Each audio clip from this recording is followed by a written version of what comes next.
Good evening, November 30.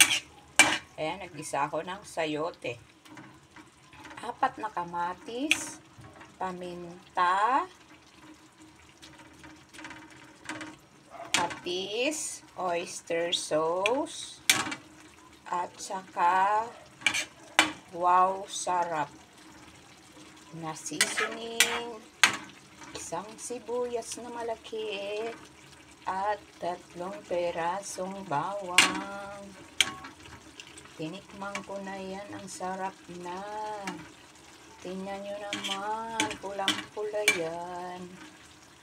Ang kilo lang ng binili kong kamatis ay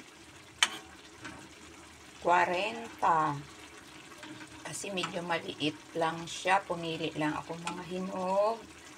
Tapos isang sayote, 16 pesos. At saka kaunting patis, kaunting oyster sauce, at yung maliit na wow sarap. Kaunti lang din nilagay ko.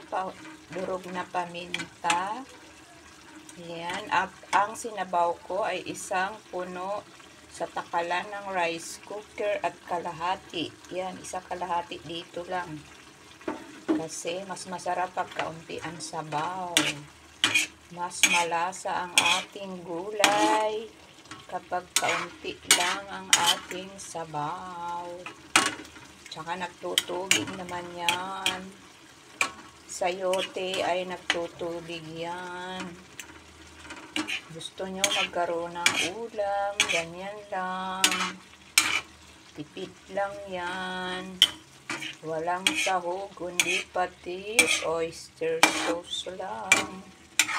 Pamintang durog at ang wow na kalahati lang ang nilagay ko dahil hindi maganda pag maraming seasoning. Ayan, malasang-malasa na po yan. Walang sahog. Sa mga walang budget. Ayan. Kasi gabi na wala kami ulam. Mayroon naman kami dyan gulay sa lamesa.